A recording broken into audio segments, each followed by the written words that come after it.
Happy Wednesday. We have safely arrived for another exciting day of local television entertainment.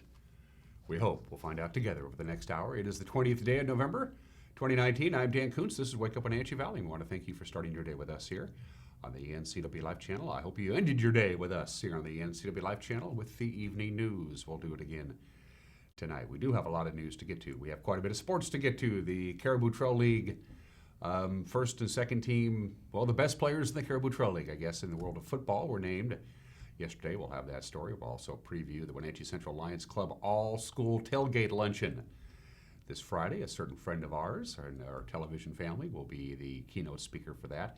As far as the weather's concerned, it's going to be pretty quiet. Not a lot to talk about until we get to the weekend. Things are going to change a little bit on the weekend, and then we could be in for some significant changes next week. Snow for Thanksgiving, it's a possibility. Forecast details are coming up. And then everything else we're used to. We got a brand new opinion from Mike McNaughty. You've never seen it before. We also have Today in History. We got some celebrity birthdays to pass along to you. We have an obscure holiday that's just downright absurd. And my guest in the interview portion of this program is Jim Kuntz. He has two titles right now. They're both going to change on January 1st. He is currently the executive director of the Port of Chelan County and the interim executive director for the Port of Douglas County. Of course, Lisa Parks, the executive director of the Port of Douglas County, has moved on, so he's wearing two hats right now, Jim is, but then on January 1st, his job title changes. He'll be the CEO of the Chelan-Douglas Regional Port Authority.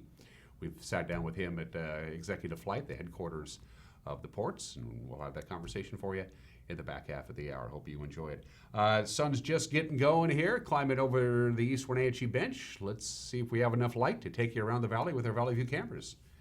Courtesy of Localtel Sky-Fi high-speed wireless, and it looks like we do. It's chillier today than it was yesterday at this time. Yesterday at this time it was 39. It's 34 outside of our studios with filtered sunshine. Again, it's going to be cool and dry and stable all the way through basically Saturday. Little bit of precipitation is possible Sunday into Monday. I'll give you some details.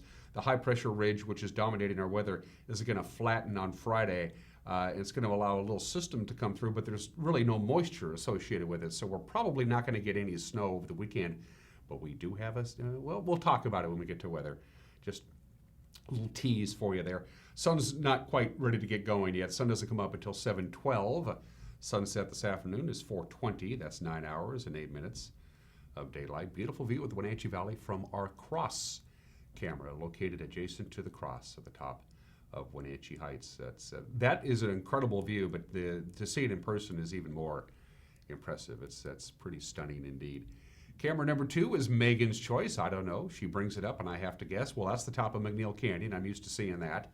Lake Chelan way off in the distance. I wonder what the latest is on the Three Fingers development that's been kicked around for a few years now. What are they going to do with that Three Fingers? Last I heard, they're going to do it. They're going to do something anyway. We'll keep a close eye on that. Good morning, Lake Chelan. We'll talk about the Campbell's destination deal for you locals before this show is over. McNeil Canyon. Some GPS systems have actually taken big semis up McNeil Canyon. Not a good idea. Anyway, camera number 3. We say good morning to, you're going to have to help me out on this one, Megan. Oh, that's the Waterville camera. You moved it. There's the Columbia River then. The Waterville camera is way up there. Of course, Waterville itself is way up there, elevation-wise, up on the plateau. By the way, Waterville, you're going to get a little bit of wind over the next couple of days. It's going to come down from the Okanagan Valley. Not going to affect the Wenatchee Valley, but up in the Waterville Plateau area, Mansfield, the Cooley area, you're going to get a little bit of wind that we're not going to have down here in the valley. I thought I'd point that out. Good morning to our friends up in the upper Douglas County portion of our viewing area. Camera number 4. Megan says, let's pay a visit to Nanapoc Ridge, I'm guessing. That's Blag. Oh, it's Blag. It's way above Peshastin, but it's been moved. Most of the time, that camera is pointed right down towards Leavenworth, but it's been moved. It's pointing, I'm guessing, almost probably dead west. If those are, I honestly don't know what direction it's pointing, but it is a phenomenal view, and that is one of our higher cameras. Again, these are attached to the Sky-Fi towers, and that's how the Sky-Fi system works. They need to be up there in elevation, so you can point your dish at your house up to one of the receiving dishes, and boom, you get screaming fast internet. It's really cool. People love it. Give a local tel a call. Find out if you qualify. You can get super fast internet at your house or your cabin or whatever it is, and you don't need fiber. Give local tel a call and see if you're eligible for Sky-Fi. So that's our tour around North Central Washington at 6 minutes after the hour. From Patriot Plumbing, Heating, and Cooling, they give your home a hug. The National Weather Service says this is what we can expect for the next 7 days. There's the Patriot truck. I love that. Love that graphic. Again, pretty quiet. Nothing really happening today, tomorrow, all the way through Saturday, really, for the most part. There is the potential for a little bit of precipitation on Sunday and Monday, but as I mentioned, this high-pressure ridge, which is going to be dominating our weather, at least through Saturday, it's going to flatten. It's going to allow some waves to come through, but there's no moisture associated with it. So even though the snow level is going to go down on Saturday and Sunday, there's no moisture in the forecast, so it's kind of a no big deal. What we're really keeping an eye on is next week, specifically as we transition into Thanksgiving week. You see how they put a question mark there? Snow for Thanksgiving week, maybe? Well, the computer models are in agreement. There is going to be a trough that's going to move into the region overnight Sunday into Monday, and then maybe a stronger system on Wednesday spilling into Thanksgiving. What they don't really know is the timing and exactly how much moisture will be associated with this next wave, which will be a week from today. They're hedging their bets. We'll know a lot more by Friday if we have a pretty good chance of snow on Wednesday and Thursday right here in the Wenatchee Valley for Thanksgiving week. They are pretty confident that the Cascades are going to get a little bit of snow right now. By the way, there's no problems at all in the mountain passes. So to recap, sunshine today and a high of about 46, clear tonight, 28 for the overnight low. We'll do it again. Thursday, a little cooler for the afternoon high, again, because there's no clouds to hold the heat in, 44 for the high on Thursday. Clear Thursday night, Friday, sunshine, 42. Again, these afternoon highs are a little cool. Partly sunny Saturday, high of 47. Sunday, mostly sunny, high of 49. Monday, mostly cloudy, high of 46. There's a 10% chance of snow Monday night, really late Monday night into early Tuesday morning. Snow level is going to go down to about 1,100 feet Monday night into Tuesday, but the question is how much precipitation is going to be associated with. And then during the course of the day on Tuesday, the snow level will go back up to above 2,000 feet. So couldn't get a dusting of snow Monday night into Tuesday. By the way, for the record, yesterday's high was 51. Our normal high should have been 42. It was very mild yesterday. It was a very nice day. It's going to be looking good Wednesday, Thursday, Friday. And again, we'll know more by Friday about the possibility of snow on Wednesday and Thursday of next week, which coincides, as you might imagine, with Thanksgiving. Thanksgiving on the 28th. That's as late as Thanksgiving can be, as the calendar tells us.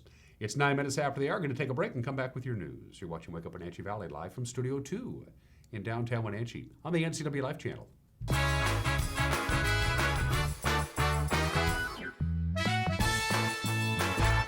My name's Tashina and I live in Chelan. I've been a CVCH patient for several years. The thing that I love about CVCH the most is like everybody knows everybody. That's just a really kind of special thing, is kind of takes that phobia of being in the clinic away.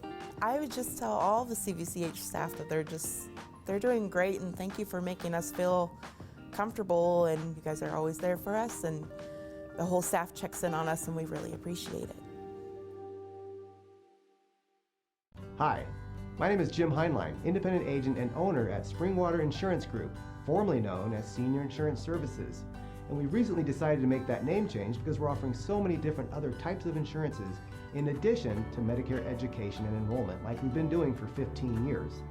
So if you have questions about Medicare or any other forms of insurances, give us a call at Springwater Insurance Group, 888-2600, or visit us at any of our 5 locations.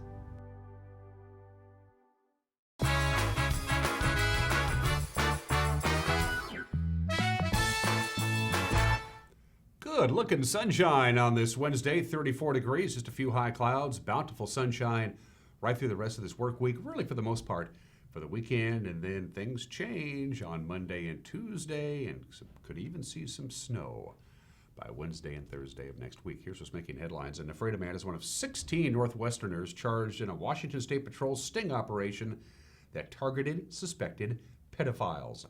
29-year-old Bradley V. Schauner was arrested Sunday, charged with attempted child rape as part of Operation Net Nanny, which focuses on internet-based child sexual abuse and exploitation. Other suspects in the sting from Yakima, Everett, Union Gap, Sunnyside, and Nampa, Idaho. Last year, a similar dragnet led to 13 arrests. One of those suspects, Roberto Avila of Quincy, pleaded guilty. He's now serving a 6-year prison sentence. Well, a wanted felon was taken into custody in Grant County on Monday, but only after he suffered 2 encounters with canine Chewbacca. The Grant County Sheriff's Office says Corporal Nick Overland found 27-year-old Urban Martinez Santa Cruz in a car at Vandenberg Loop and Canyon Lane, just outside of Moses Lake. When Santa Cruz tried to flee on foot, Overland released Chewy, who latched onto the suspect's arm. After Overland had Chewy release the suspect, Santa Cruz jumped onto the roof of a truck parked at the intersection. Overland lifted the canine onto the roof. Chewy again latched onto his arm, taking him into the ground. That's when he was arrested. This is all according, of course, to the department. In addition to the felony warrant, Santa Cruz now faces charges for resisting arrest and possession of drug paraphernalia. Well, according to the Moses Lake Police Department, a man known for his failed attempts to flee police gave it another try. On Monday morning, this time 46-year-old Gary Hutt being pursued for breaking into a car in a fenced area of the police department. After being detected, Hutt reportedly hopped the police fence and took off on a motorcycle parked behind City Hall. Well, he made it about 50 yards and he crashed the motorcycle on 3rd Street near the KFC. Officers then used a taser to subdue him. Hutt has a long criminal record, including attempts to elude police dating back to 1998. Over the course of 2 months in 2014, he stole Corvettes 2 different times. In one case, he again attempted to flee police before he crashed the 2003 Corvette into a fence. By the way, he faces numerous charges from Monday's incident. A Wenatchee man faces felony traffic charges after he allegedly drove away from one accident scene on Monday and then crashed his car several more times.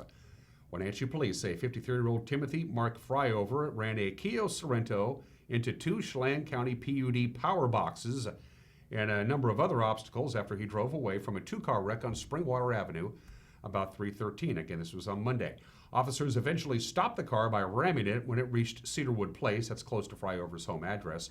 He was allegedly driving on a suspended license, and police said they found a half-empty bottle of vodka in his vehicle. They plan to seek charges of eluding police, hit-and-run driving, and DUI. An 18-year-old from Everett is going to be asked to pay restitution. In fact, $37,000 worth of restitution for starting a 14-acre brush fire near Manson last summer. Michael Popoff, charged with arson in the July 6th fire. It happened on Upper Joe Creek Road near Manson. It was sparked by fireworks that Popoff admitted he used to blow up a mailbox. He's expected to plead to a lesser charge of reckless burning on Wednesday, but court records show he'll be asked to reimburse about $21,000 to Chelan County Fire District Number 5 and more than $16,000 to the Washington State Department of Natural Resources for their expenses in fighting that fire. It took about 4 hours to contain the blaze. They had to use helicopters and other resources. In other news this morning, Wenatchee's boom in new hotels continues Thursday. They're going to have a groundbreaking ceremony for the 63-room My Place Hotel. It'll be at 820 Riverside Drive near the Riverside 9 apartments. It's one of several new hotel projects in the Wenatchee area in the past year. Some of the new hotels are already open, others under construction or close to it. The My Place is one of 3 hotel projects near the Apple Capital Loop Trail that joins the recently opened Hilton Garden Inn, which is right next door to the Pybus Public Market, and the planned 127-room Residence Inn by Marriott near Walla Walla Point Park. Also under construction, an 85-room Sleep Inn and Suites out in Old Station. The 99-room Fairfield Inn and Suites in East Wenatchee opened in August. The My Place groundbreaking will be from 4 to 5 p.m. The public is welcome. Again, that's going to be held tomorrow. A unique downtown Wenatchee business is going to close its doors next week. Radar Station, popular night venue with events ranging from open mic nights to poetry readings to burlesque shows, drag shows. The owner, Ron Evans, says what started as a crowdfunding campaign grew into something entirely surprising to him. I didn't really have any capital going into this. You know, Rhea and I did a crowdfunding campaign that we raised like $15,000 or something like that. It was a good chunk of money, but when you're talking downtown rent and trying to get a business up and running, it just kind of disintegrated in our hands. Radar station was working. It was finally starting to work. Right. I'd gotten my margins of the alcohol dialed in. It's a fascinating industry, but I was never going to do that part of it. I was going to be RIA. So everything just, you basically have to put on all those hats and figure out how to do it. And it was starting to work, but just barely. The Cliff Notes version, I guess, would be that I'm losing my building. The building owners are not renewing my lease. As to the whys, I don't know, I would sum it up by saying we just ultimately had some compatibility issues, maybe some disagreements about where things should go. Essentially, come January, there's no home for Radar Station. Okay. So initially, my response to that was just looking into, well, where am I going to move it? And all of that, you know, stopping that momentum cold.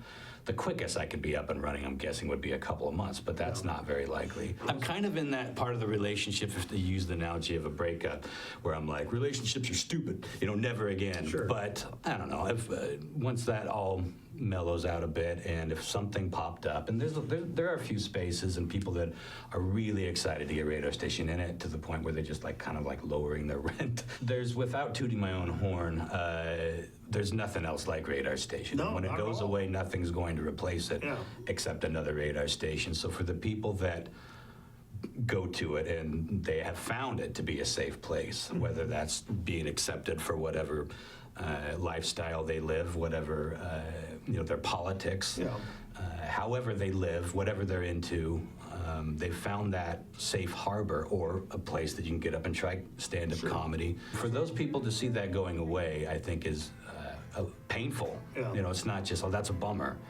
Businesses come and go, and it's always a bummer to see one that you like come and go. But this one, I think, is unique in that it does so much for so many people. I always knew that the only reason anyone ever cared about Radar Station was because it could go anywhere. Right. But there are a lot of people that have never stepped foot in Radar Station that are upset that it's going away. And I found that interesting. They like the idea of it. They like the idea that this thing exists, even though maybe they're not going to go out and see a drag show. It's an odd place, and I can't take credit for a lot of that. It's the people that have found it and fallen in love with it. That's what's making headlines on this Wednesday morning, the 20th day of November. What makes news on this Wednesday? We'll put together a newscast for you. It'll be another busy day for the crew. So check it out. And with the preview, here's Grant Olson. Good morning, Dan. Coming up tonight on the NCW Life Evening News, this year's North Central Washington District Fair saw a big increase in attendance, and officials say they're planning for even bigger events in the future. The final voter turnout numbers are in for our local counties from this past election, and the totals may surprise you.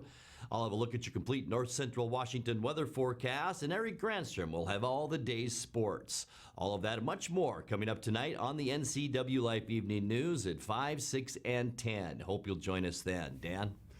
Thank you, Grant. We appreciate it. 5 o'clock, 6 o'clock, and 10 o'clock. That's when you can watch the news. You can also watch the news on demand whenever you want. We'll have it up and running on our Facebook page with a link to our homepage at ncwlife.com, and that'll be right around 5 o'clock. So if you prefer to consume your news at your own leisure, you don't have to worry about missing it at 5 o'clock or missing it at 6 o'clock. You can watch it anytime you want by going to our website at ncwlife.com, and that's one of the tools you can use to get a hold of us.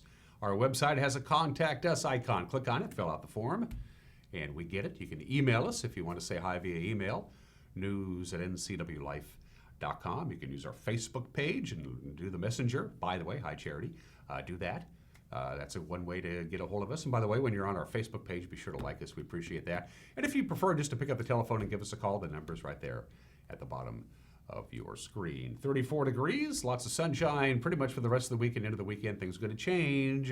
We're going to flip the script come Monday and Tuesday. We'll take another look at the weather forecast before this show is over. But we're going to take a break at 20 minutes after the hour and come back with sports, the obscure holiday today, and history, birthdays. Everyone is entitled to Mike McNally's opinion, and my interview with Jim Kuntz, who's going to become the CEO of the Chelan-Douglas Regional Port Authority come the new year. We got a busy Wednesday. Don't go anywhere. You're watching Wake Up Wenatchee Valley on the NCW Life channel.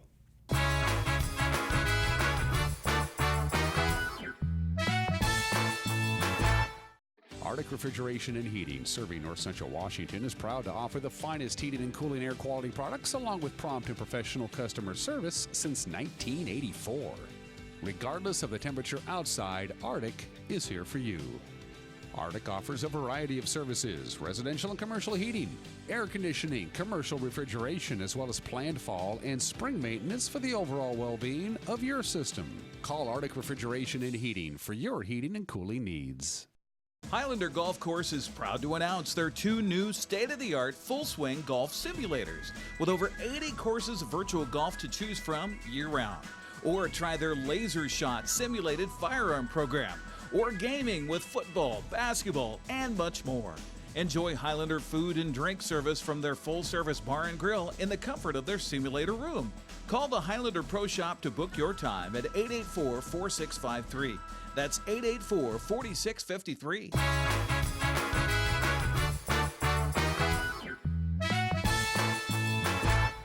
We're back, 21 minutes after the hour. Let's talk sports. The Caribou Trail League's all-league football honors have been announced. Well, here they are. Omac's Tanner Hall is the offensive MVP. Teammate Tanner Sackman, the defensive MVP. Coach of the Year honors goes to Okanagan's Eric Judd, and the Sportsmanship Award goes to the Kashmir Bulldogs. Here's the first team offense. Take a look. Omac quarterback Aaron Black and running back Tanner Hall. Okanagan running back Josu Ramos. Cascade running back Teague Duncan. At wide receiver, you got Kashmir's Brooks Elliott and Nate Phillips. Chelan's Tobin Weir and Kyle Jackson. And Omac's Joseph Avina. On the offensive line, Cascade's Hunter Reinhardt. Okanagan's Ty Morgan. Kashmir's Cole Scott and Colson Brunner. And Omac's Tanner Sackman and Caleb Richter. Turning to the defensive side of the ball, first team all-league at line, Omac's Tanner Sackman, Caleb Richter, and Kamoy McZenna. For Okanagan, congratulations to Colton Schroeder-Garrett, Kashmir's Cole Scott, Cascades Hunter Reinhardt. On the line, first team linebackers, Cascades Eric Rosario, Okanagan's Jazu Ramos and Cameron Stiles, Kashmir's Brooks Elliott, Chelan's J.D. Gonzalez, and Omac's Joseph Buxo. And all Caribou Trail League first team defensive backs. You got Cascades Cody Enlogue, Omac's Tanner Hall, and Joseph Avina. The special teams include Okanagan kicker Josu Ramos and Kashmir returner Javier Reyna. Well, if you don't have plans on Friday for lunch, here's an idea. Our very own Eric Granstrom, there he is, doing his Seahawk Radio Network producing during the preseason. He's going to be the featured speaker at the Wenatchee Central Lions Club all-school tailgate luncheon. Eric's going to tell stories about his time working with Cairo Radio and the Seahawks. He's been doing it for the past 17 years. The event also features the Wenatchee High School drumline, of course, fight songs from Washington State, local high schools and colleges. The fun gets underway at noon at the Wenatchee Convention Center. The doors open at 11:30. Cost is $20 in advance or $25 at the door. Eric says this is a must-see for Seahawks fans who want to know about certain players, coaches, and those that you hear on the radio each week during Seahawk games. Eric says this, I know that because he writes my script. Speaking of the Seahawks, of course, they're going to be on road Sunday morning in the city of brotherly love. The Eagles are 5-5, Seattle 8-2. Of Seattle's 8 wins, 5 are by 3 points or less. And of course, their last 2 victories were overtime victories. Coach Pete Carroll says winning the close ones feeds into a collective belief. It's pretty consistent right now, and our guys have a real comfort understanding that sometimes it's not going to be working out just right for some time in the game, and they just keep hanging. So we're developing that mentality that gives us a tremendous resilience, and that's I've felt that many times over the years with clubs, and I don't know if this one's better. Russ is the best he's been, and so that gives everybody confidence and just give us a chance, and we'll try to basically find a way. And so that's really reassuring, and it just builds for the hope and all of the elements that make for resilience that you need, to really overcome all these kinds of obstacles. And so it's a fun characteristic of the team. It's not great for the fans necessarily, but it's going to help us. Again, this game was originally scheduled for the Sunday night game on NBC. It's been moved because they can do that this time of the year. It'll be at 10 a.m. on Sunday morning in Philadelphia, and you can watch it on Fox. And those are just some of the games that people are playing on this Wednesday. And at 25 minutes after the hour, the obscure holiday today, we embrace the illogical, the nonsensical, the unreasonable. Today is Absurdity Day. Yep. Absurdity is a part of life. We have to put up with it. Things that they're absurd. The name in and of itself stands on its own 2 feet. So how do you celebrate Absurdity Day? You can be as wacky as you want to be without having to explain yourself. How about that? You can dress strangely, say odd things to odd people, do silly things, do nonsensical things, do unreasonable things. It's a great holiday, National Absurdity Day. We need to do that more often. By the way, the word absurd is a Latin word which means out of tune or irrational. Again, absurdity is a part of life, so you can fight it, you can ignore it, or you can embrace it. Today, you embrace it. It's National Absurdity Day because I saw it on the internet. It is 26 minutes after the hour today in history. A lot of interesting things happen on this day. First of all, we want to wish a happy 72nd anniversary to Queen Elizabeth and her husband, the Duke of Edinburgh. That's her actual marriage certificate. I don't know if you can read it or not. Under the Duke of Edinburgh, it says bachelor.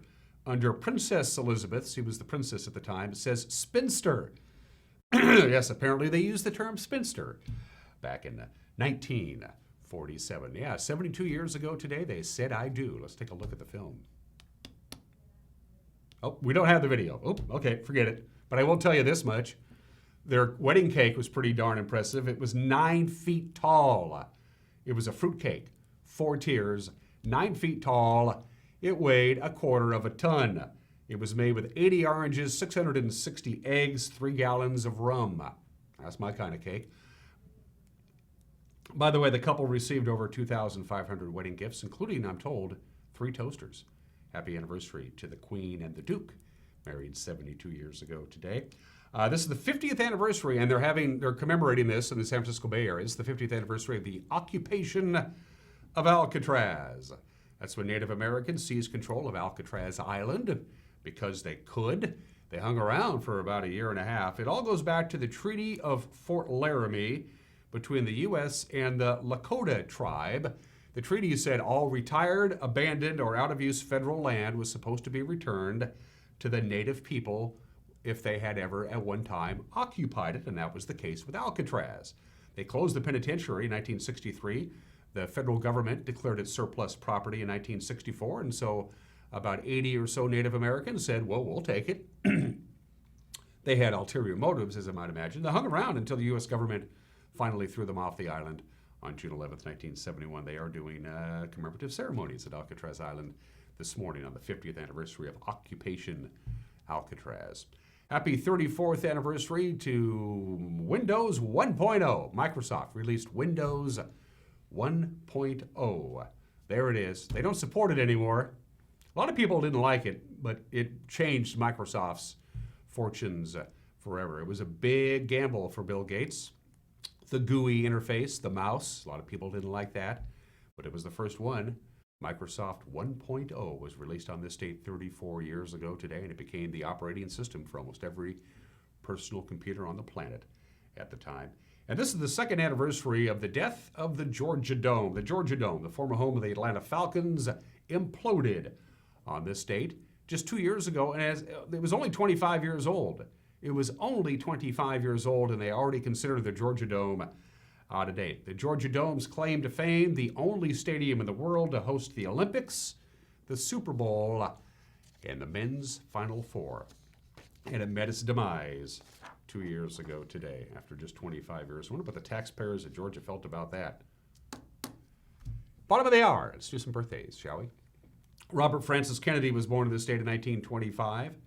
Of course, he was best known as one of the Kennedy siblings. He was JFK's Attorney General, stayed on with the Johnson administration, left the Johnson administration, ran for senator for New York, won overwhelmingly, and then as he was running for president of the United States in the summer of 1968, he was shot and killed in Los Angeles at the age of 42, left a widow and 11 children, including one child who was born after his death, Robert Francis Kennedy, born in the state in 1925, one of the major what-if stories in American history.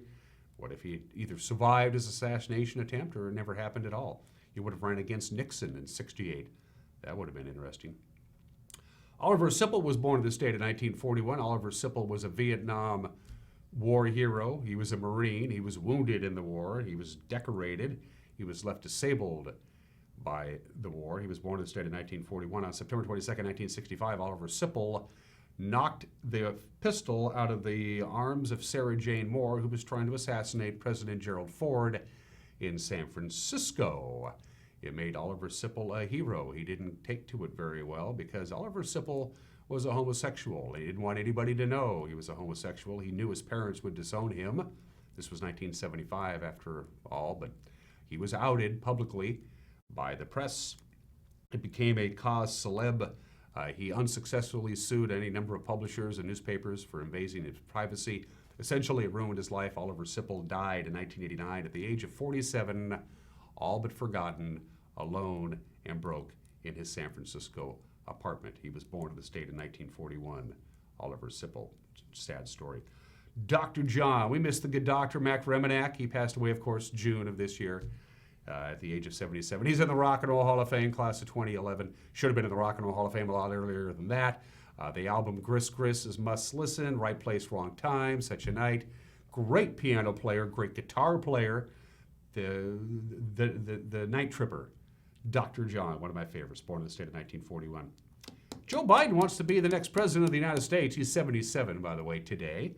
The 47th Vice President of the United States, and he's considered one of the frontrunners for the Democratic nominee for next year's presidential tilt. Joe Biden, 77 years old today. Duane Allman, one of the greatest guitarists of all time, and he's got to be in the top half dozen, period. Duane Allman. The latest Rolling Stone poll I saw had him number 2 as the greatest guitarist in rock and roll history, behind only Jimi Hendrix. Duane Allman, the founder and the leader of the Allman Brothers, born in this state in 1946, died in a motorcycle crash at the age of 24 back in 1971. A great guitarist. Speaking of great guitarists, happy birthday to Joe Walsh. 72 years old today, burst on the rock and roll scene in the early 70s as a member of the James Gang. Of course, he had a number of solo hits, joined the Eagles, gave that group the necessary kick in the rear end that they needed. His solo work is fantastic. He's done all kinds of good things. Life's been good to Joe Walsh. He's 72 years old today. Somebody should probably tell him that. And of course, everybody's favorite handball player from Slovenia. I'm talking, of course, about Blaž Jonk. Happy birthday, Blaž. He's 23 years old today. Whenever you're in Slovenia and you want to see some great handball action, you want to make sure that you see Blaž Jonk. He's 23 years old today. Campbell's. Let's talk about Campbell's. Up at beautiful Lake Chelan, the destination deal is happening. It's a happening deal. If you live in the North Central Washington area and you want to get away, you can go up to Campbell's and you can get a room starting at just $95 a night. $95 a night. Now again, I'm not an accountant. I don't make business decisions for the people at Campbell's. Obviously, somebody at Campbell's has a screw loose. If they're going to do this, we got to take advantage of it before they go, whoa, what are we doing? $95 a night? Are we nuts? Well, take advantage of it. Again, it's the locals discount. All you got to do is call up Campbell's, tell them you want the locals discount, prove that you live here in North Central Washington. You can get a room starting at just $95 a night at Campbell's. This is the time of the year to go up to Campbell's. You don't have to worry about the crowds and the people and the noise. Nope, you can just kick back, relax, enjoy a calm, beautiful, drawn down Lake Chelan, drink some wine, have some gourmet food. It can all happen at Campbell's. Campbell's Resort. The locals discount. Check it out. All right, we're gonna take a break. At 34 minutes after the hour, we got a Mike McNulty opinion you have never seen before coming your way. Did my interview with Jim Kuntz. Change is afoot for the ports of Chelan and Douglas counties. That conversation coming up. You're watching Wake Up Wenatchee Valley on the NCW Life channel.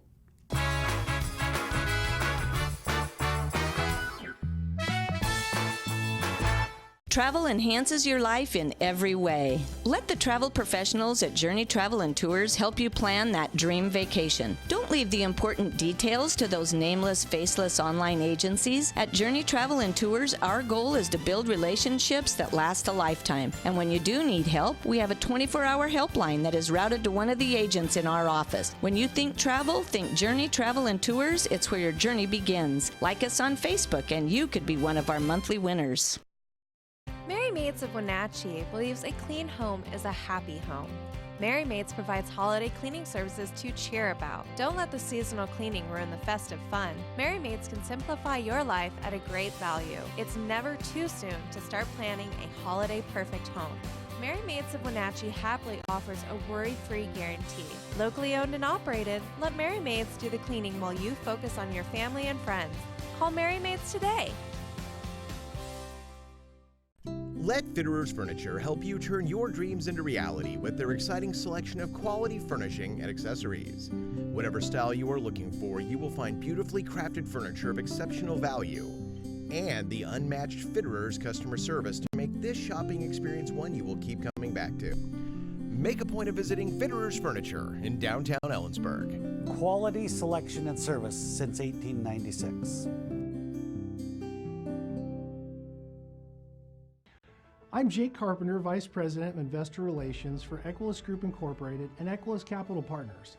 We deliver solutions to challenges like how to use your retirement accounts to safely access income-producing real estate to avoid market risk, and how to defer capital gains tax without using a 1031 exchange. Discover your real estate and investment potential at Equilus. Call me today at 509-460-8700. Campfire North Central Washington, serving youth ages 3 to 18. Register today in one of Campfire's programs. Club members meet regularly with volunteer leaders to learn responsibility, sharing, cooperation, and citizenship. When a child is involved in Campfire, they will be actively learning and engaged in activities, encouraged to learn new skills, feel a part of the group, learn to work in a team setting, participate in planning, goal setting, and making lasting memories.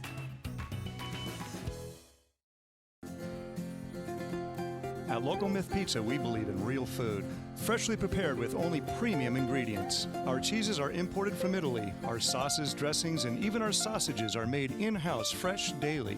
Featuring Northwest craft beers and 30 Chelan Valley wines and ciders. Family fun and amazing food. Eat local, drink local, and be local at Local Myth Pizza. Come see why Sunset Magazine says you can't beat Local Myth Pizza.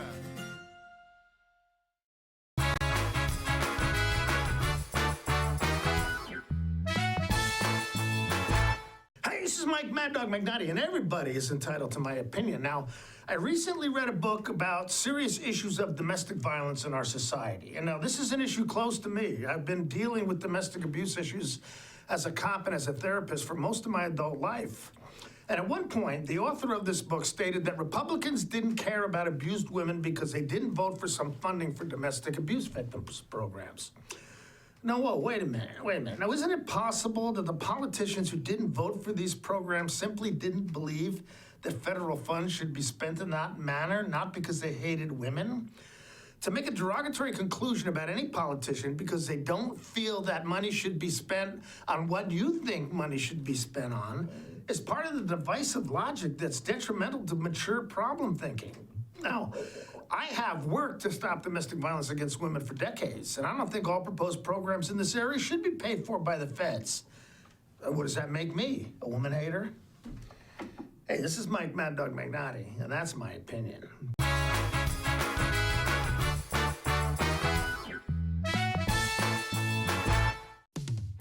Hi there, it's Les Schwab Tires. Well, more like Les Schwab alignment and brakes and shocks and wheels and tires. Now, some tire places don't offer all that. They only sell tires. And we're not sure how they sleep at night, because all those services affect things like steering and stopping. That's why we offer more than tires to help keep you safe. Stop by or book an appointment at leschwab.com. Les Schwab Tires, doing the right thing since 1952. My name is Anaisa Lemus, and I teach at John Newberry Elementary. I had a tooth in the front that was just always causing me problems. It was just happening so regularly. I went to go get a root canal done, and the root canal didn't help a whole lot because then it came back. Both of my parents went to Dr. Davis's office. They really recommended him because he had done such a great job on their teeth. I went and really have had a really pleasant experience with him. He just made me feel really at ease with everything. He was really confident with what he was doing. He said, this is one of his favorite parts of his job, which really made it easier for me because, when you're really passionate about something, they're gonna do a good job. As a teacher, my students, I'll tell them randomly sometimes, oh yeah, with my fake tooth, they're always so shocked. Like, what? It looks like your real tooth. And I'm really happy with the results now.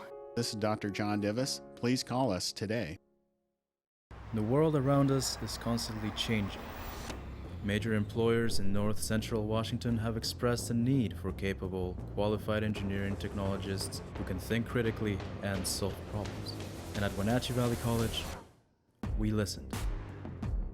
We are pleased to offer a Bachelor of Applied Science Engineering Technology degree to provide you with a world of new opportunities. Your time is now. The future is waiting for you.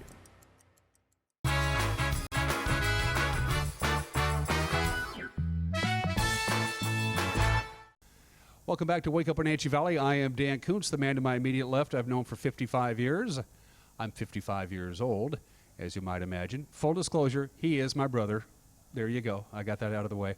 And from a family standpoint, I can't tell you how excited I was when Jim decided he was going to come back to the Wenatchee Valley after being gone since the early 80s, I suppose, right? He had school and then career. Yep. But you're back here in the big city as the new executive director of the Regional Port Authority. First of all, thanks for doing the program. I appreciate it. You're welcome. The first question I got to ask, and it was something that our family asks, you did all your career through the port. You started out, of course, down in Kennewick at the Port of Benton. You ran the airport there, off to Walla Walla, executive director of the Port of Walla Walla. Vested in the state system, retirement time, you retired, and now you went back to work. Explain, please. Well, I'm, as you know, a type A personality, and so when I retired the first time, there's almost only so much golf and hiking and enjoyment you can do, and I miss the economic development arena. I miss doing deals and meeting with industry and trying to create jobs, and this opportunity came back to move home, back to where I grew up, and I feel fortunate. Not everybody in their career gets to move back home, and so this has been a perfect opportunity for me. Things have been a little fluid, and by a little fluid, I mean a lot of fluid. Obviously, two predecessors ago, Mark Erdahl retired. He was temporarily replaced by the gentleman who you just recently replaced as the executive director of the Port of Chelan County, and now we have the Regional Port Authority. This has been a whirlwind for you over the last year and a half, 2 years, hasn't it? It has been. It's been really busy, but I think lots of good changes. You know, when I hired on, one of the things I asked my 3 port commissioners at the time, if you look back from a year from the date that I got hired, what would be the one thing that you'd want to get accomplished that you say made a difference? And all 3 commissioners said, try to help us figure out Pangbourne Memorial Airport and how it should be managed. And so I feel very good in that very short time. We've been able to work with the Port of Douglas and their 3 commissioners, and Lisa Parks was outstanding to work with, and we all came to the same conclusion. We should regionally consolidate. We could save money. We could plug more money into Pangbourne and make that a more efficient operation. And so I feel good that one of the key decision points with the commissioners hiring me was to help further Pangbourne Airport, and I think we've done that. Our airports, say we'll use Pangbourne as an example, a regional airport. Are they even? Is the infrastructure even designed to make money, or if the airport breaks even, everybody's happy? Well, for a regional airport, if you break even, everybody is happy. And so it is a real struggle whether you're at the Tri-Cities Airport or the Walla Walla Regional Airport or Yakima. These are not money-making operations. And so what you try to do at a minimum is break even on your operations. And then as you get grant money from the FAA, having enough money to match what's usually a 90-10 grant. 90% federal, 10% local. So it's always a struggle to break even on regional airports.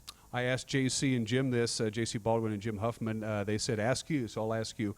Obviously, Alaska via Horizon is our commercial airplane service that services Pangbourne Memorial Airport.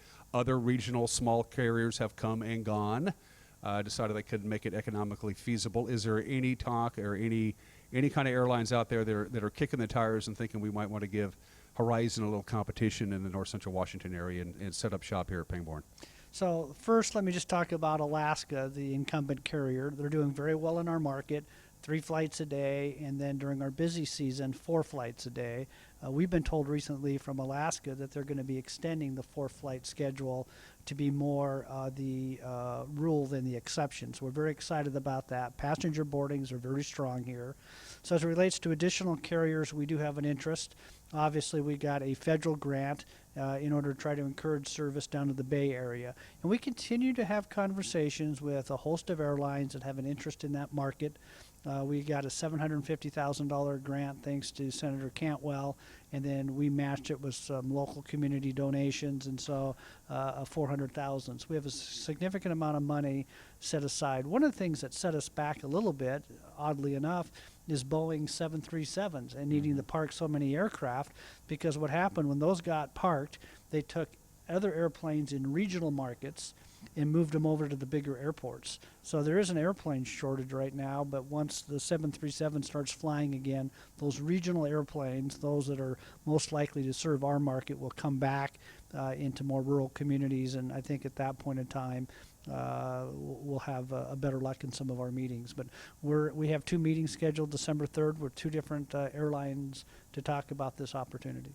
So how much money is in the bank right now that you can count on to maybe launch this Pangborn to San Francisco flight? Yeah, we have roughly $1.2 million in the bank, Okay. ready to go. Okay. Yep.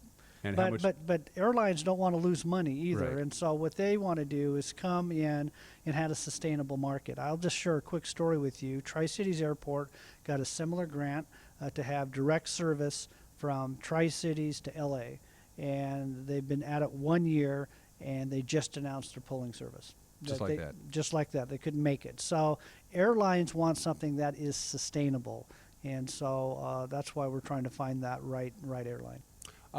This has been an engagement period, so to speak. As I mentioned, using my marriage analogy, the marriage is consummated on January 1st. I asked JC and Jim this question. I'll ask you, what changes on January 1st and what stays the same on January 1st? And I'm speaking of a taxpayer's perspective. Well, I think what changes is a organization that has less employees, more efficient for the taxpayers, and probably a renewed focus on economic development, creating and retaining jobs that support families. So I would say that that's kind of what's changing, is just a more focused regional port authority. What hasn't changed is we have some really good staff here, and that are really committed to this revised mission and more focus on trying to create and retain family wage jobs. And so a leaner organization, but the staff that's been retained, I think will do a really good job.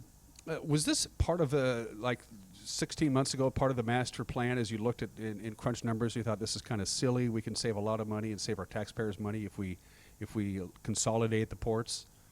Let's look into it. And now it's a reality. Is it? Yeah, no, I think that's correct. I mean, the basic thing that drove us was this.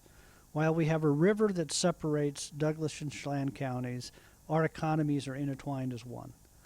So why don't we start behaving as one, having a regional approach to economic development? It doesn't matter whether we create new jobs in Douglas or Chelan County, because people continue to drive across the bridges to work in both areas. And so that was the whole focus, is we can be more efficient, save money, plow some money into Pangborn, which is losing money, and have just a focus on trying to create and retain jobs in the valley. Regardless of where they go, it doesn't matter, because our regional population is the benefactors. The ports have been aggressive in purchasing property. Most recently, some of the old fruit warehouses in the downtown Wenatchee area. There are people who say, "Why should my port be in the landlord business?" There's a good reason for that, isn't it? Well, I think there's a good explanation. I mean, Lineage, which was selling both their north and south properties, was going to put 320,000 square feet of space on the market immediately. The Wenatchee Valley can't absorb 320,000 square feet in the market at one time, and it's a lot of money. $13.6 million was the asking price, and so what the port commissioners thought: why don't we purchase Lineage South, which is around 9 buildings, 125,000 square feet, purchase it, go through the environmental due diligence to reduce hurdles, and then turn around and sell off those parcels in bite-sized pieces for the local development community can actually own that real estate. And so we have actually gotten lots of phone calls from local developers, very pleased at the port's role in acquiring the property, splitting it up and getting it out where people can afford to buy buildings. And so we're excited about it, and I hope in a year or two to come back on and say, yep, we did buy the property, we did do a master plan, we split out the property, and it's in private sector's hands. Master plan. What do you got planned for 2020? Anything in the hopper you're comfortable discussing as we wrap up 2019 and go into a new year and a new era for the two ports? Well, lineage will be top of mind, simply of getting those properties split out and back to the private sector. So that's going to be real important. Out here at the Pangbourne Airport, we're going to continue to focus on trying to get FAA grant money for certain projects. We're doing some environmental studies now, but our terminal building ramp, where Horizon Parks, Alaska Airlines Parks, needs to be completely redone. We're looking at getting some grant money for that. And then reaching out to all of our small rural communities. This is a regional port district. This is not the Port of Wenatchee. This is a regional port. And so we're going to spend some extra time going out to all the small communities, whether it be Aniat or a Waterville or a Bridgeport, and sit down and talk with them. We're getting a new what's called Economic Development and Partners Program stood up that allows small communities to apply for money to help their economic development programs. And so that'll be really important, is the outreach and support for our smallest communities within the Regional Port Authority. Jim Huffman asked me to ask you this question, so I'll do it. Growing up in a large family, and you're right in the middle of all the siblings, did that give you the necessary skill set to do what you're doing now? Well, I hope so. Yeah, there's 4 older and 4 younger, so we have a staff of 26, and I feel comfortable working in an organization that size, and so hopefully I'll provide good leadership. And we have really talented people here, so what's important is to give them the resources to be successful, let them go out and do their jobs, and with as little oversight as possible, but making sure that we have the right direction on what we're focusing on. Jim Kuntz is the new well, not new, he's been the executive director of the Port of Chelan County for a while now, and then starting January 1st. What's going to be your official title come January 1st? Well, we decided when we put the Chelan-Douglas Regional Port Authority together, we should act more like a business, because we meet with businesses all the time, we recruit businesses, so let's run it as if we're a corporation. So the port commissioners' titles will change. They will be the board of directors, so there'll be 6 board of directors. I will be the CEO, Chief Executive Officer. Fair enough. And by the way, I love the new, JC was wearing the new vest. Yeah, new logo. Yeah, and do I get me one of those? Get in line. Get in line. Get in line. It's good to see you. And I interviewed another brother, so I think I'm down to just 2 I haven't interviewed yet. So I'll keep track of those things. We are at Executive Flight, the new oh, by the way, this is a lovely building. I haven't been in here quite some time. A lot better than your old office and old station, I can tell you that much. It's a nice first impression for the Regional Yeah. Port Authority. Have people walk in, I think they will look at it and say, wow, this organization is progressive, doing good things. And so, yeah, this is an important move for us. Absolutely. You're watching Wake Up Wenatchee Valley. We'll be right back.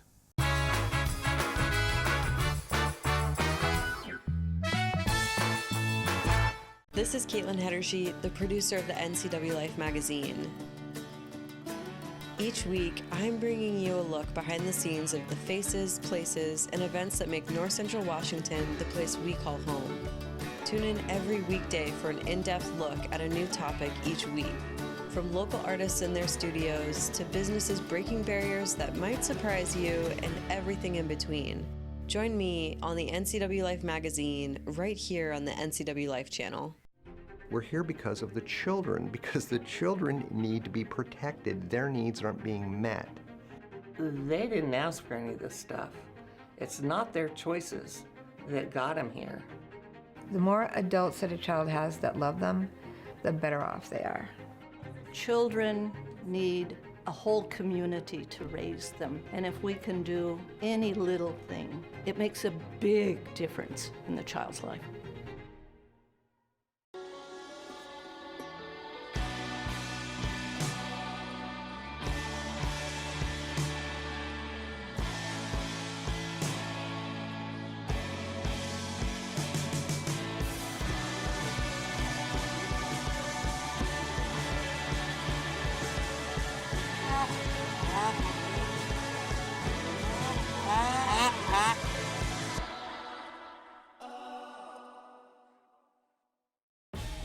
Hi, Justin here, owner of Club Crow Bar and Grill in Cashmere. Club Crow is your place for famous blues, brews, and barbecue. We are your one-stop bar and grill, serving breakfast, lunch, and dinner 7 days a week. Looking for a fun night out? Join us at Club Crow Saturday nights. We have live bands to rock the night away. Club Crow is bringing comedy to Kashmir. Check out our Facebook page for upcoming dates. Live jam session first Sunday of every month. Club Crow Bar and Grill in Kashmir, the coolest place in town. Oh, that's awesome. Look at that. Yeah. There he is. Sure wish he was here. Yeah, no kidding. Little 4-point. It's a nice coconut. Solid fish. Watch the Northwest Outdoorsman with Richie Herod Saturdays and Sundays at 6 a.m., 9:30 a.m., and 4:30 p.m. on the NCW Life Channel. Being able to support yourself and your family is an important part of who we are. We all need to know we're able to provide ourselves with a secure future. Some job seekers have a harder time finding work. That's why Goodwill's Employment Connection Center is here, a free walk-in job search assistance program designed to help people find work. When you shop at or donate to Goodwill, you're really being a job creator, and that's a good thing for everyone's future. Goodwill. There's more behind the store.